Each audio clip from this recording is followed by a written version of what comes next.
Recording in progress.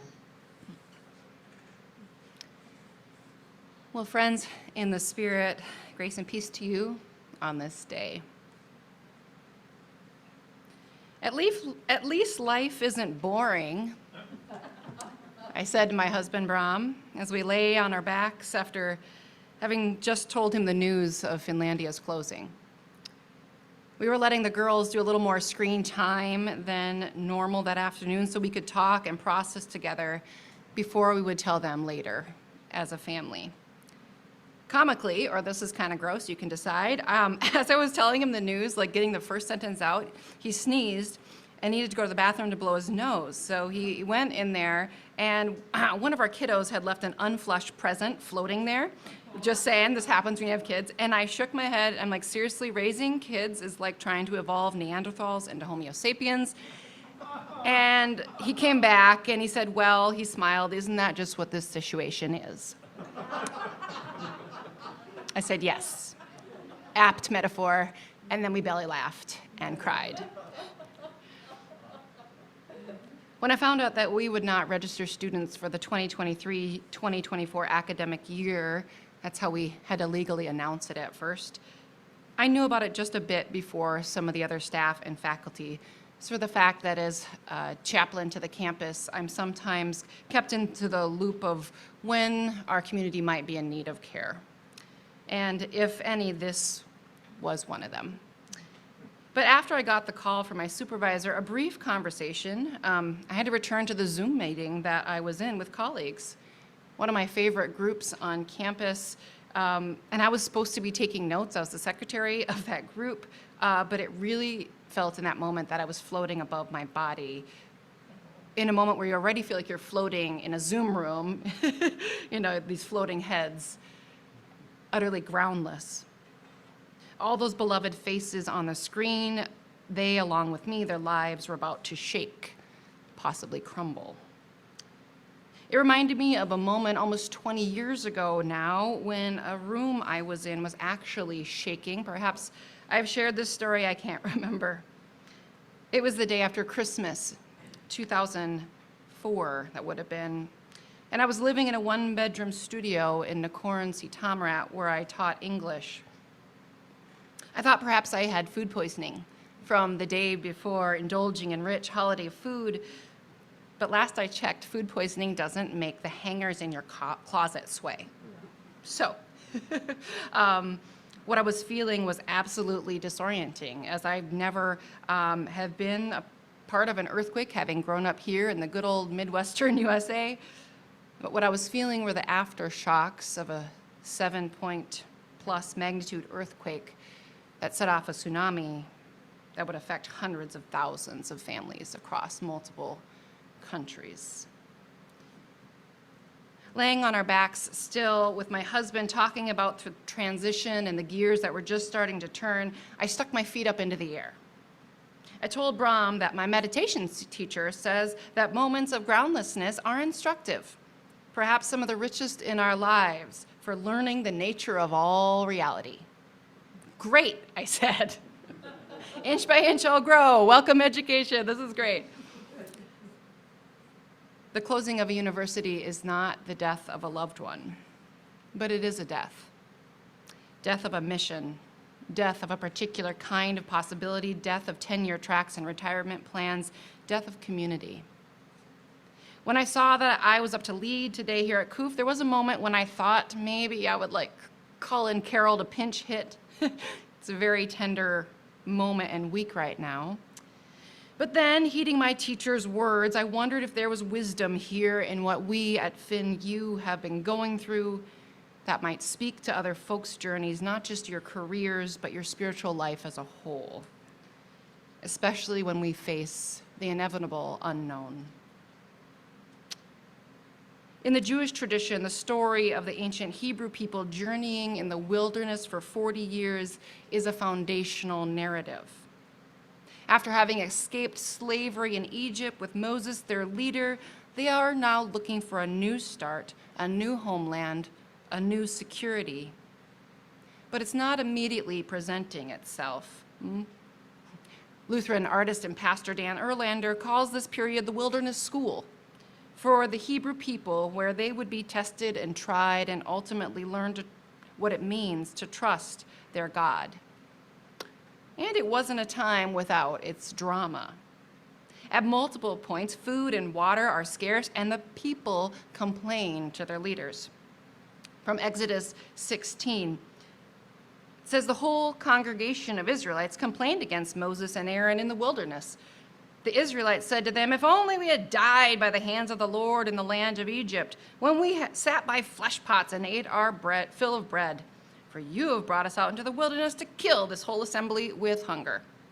Yeah. One chapter later, when they're a bit down the road in their journey a bit, again it comes up. Exodus 17, the people quarreled with Moses and said, give us water to drink. And Moses said, why do you quarrel with me? Why do you test the Lord? But the people thirsted there for water, and the people complained against Moses and said, again, why did you bring us out of Egypt? To kill us and our children and livestock with thirst. So Moses cried out to the Lord, what shall I do with this people? They're almost ready to stone me. Yeah. Tensions run high when you set out into unknown places. Which tracks? These last 7 weeks since the announcement of our closure at Finlandia have been a roller coaster for students and staff alike, not to mention alumni, friends of the university, and just plain old neighbors. Last week, a colleague and I got short with one another, out of character for both of us, and later that day made amends. Me apologizing to her, and she turning around and saying, no, I wasn't at my best either, it's all good.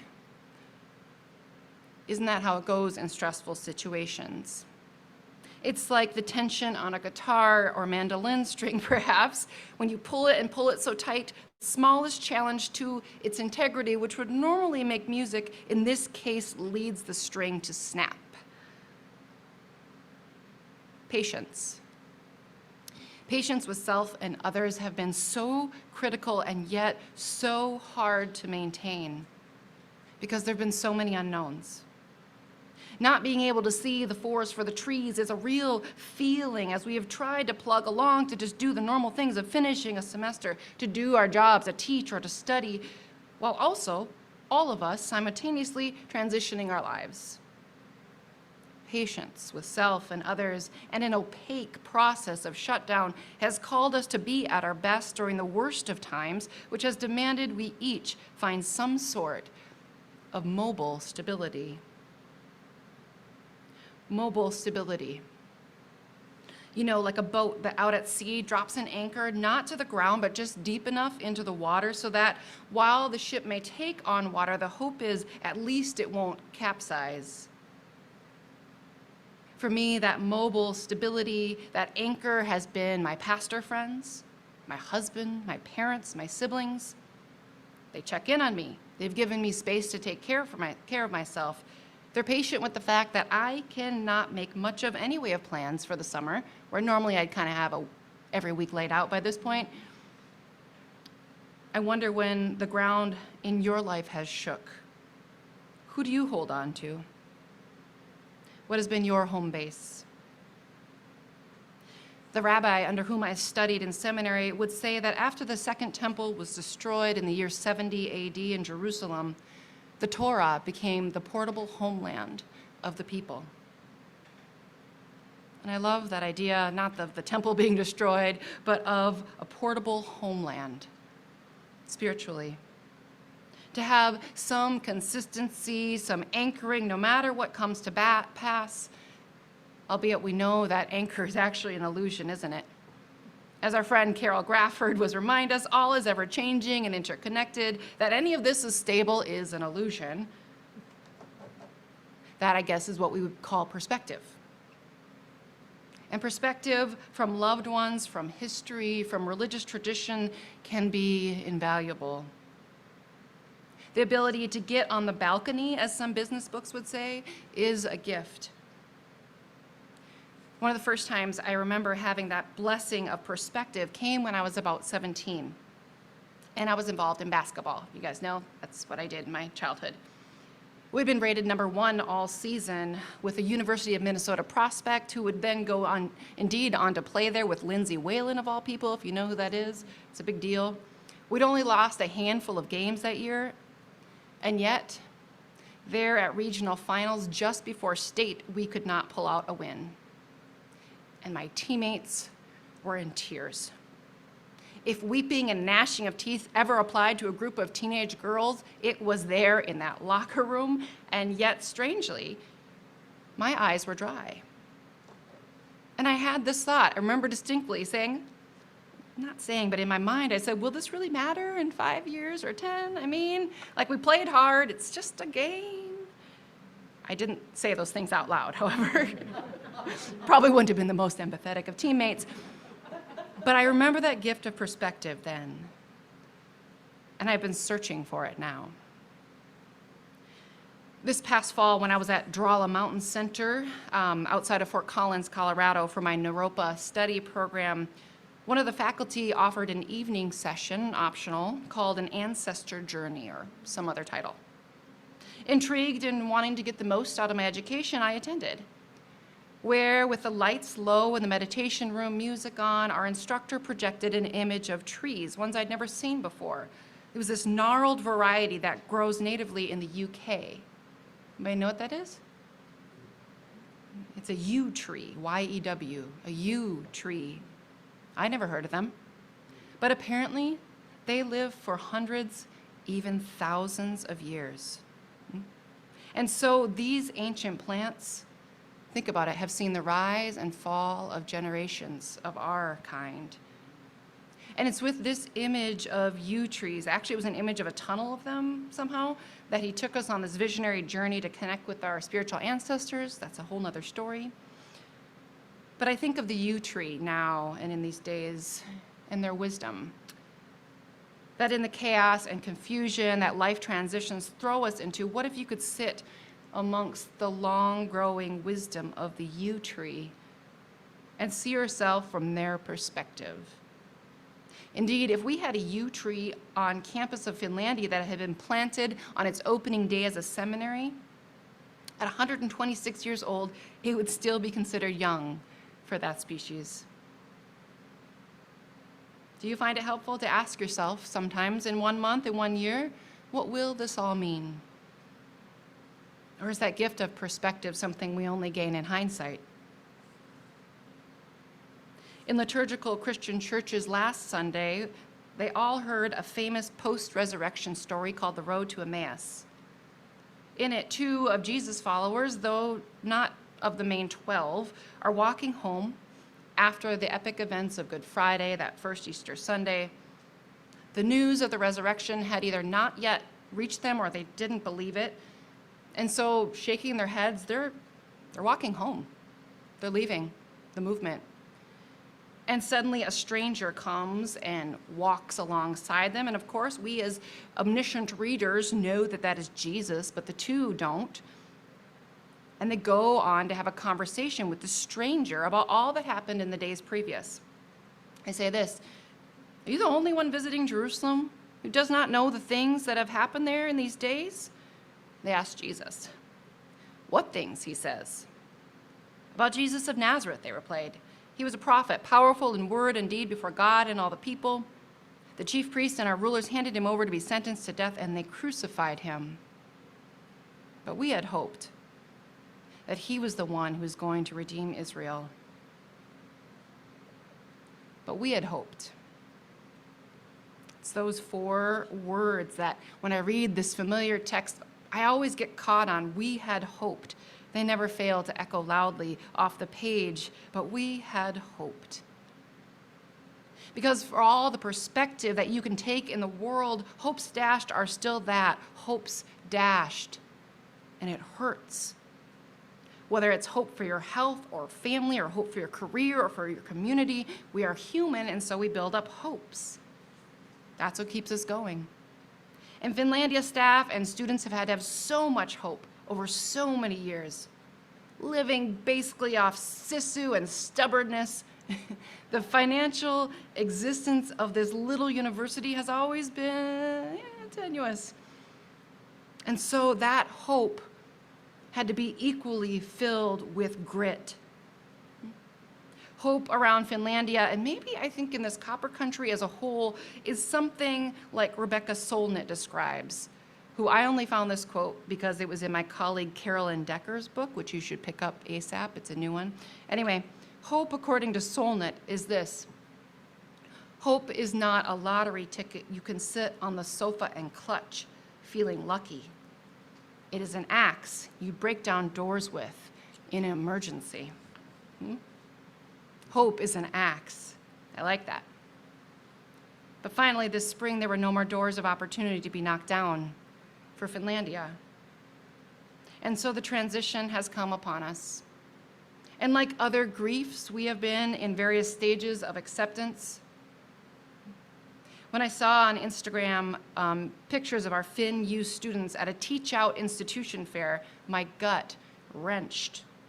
I was both hopeful for them and sad at the prospect of saying goodbye.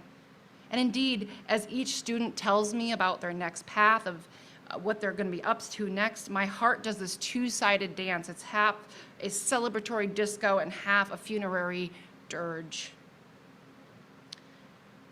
Pema Chodron is a wisdom figure for our generation. She reminds us that to be fully alive, fully human, and completely awake is to be continually thrown out of the nest. To live fully is to be always in no man's land, to experience each moment as completely new and fresh. To live is to be willing to die over and over again. But Pema, I say, many of us like our nests, don't we? Some of us make our spirituality a roosting places, seeking mindfulness to disassociate, praying to give it all to God and wipe our own hands clean. And yet, this, she warns us, might be what is called spiritual materialism. Spiritual materialism. If regular materialism seeks to find stability and identity in clothes and furniture and cars to comfort and make you feel secure, a spiritual materialism would do the same. Trying to use spirituality not to address the mystery and interconnectedness and changeability of all things, but rather to say, often with pride or stubbornness, it's like this, or I'm like this.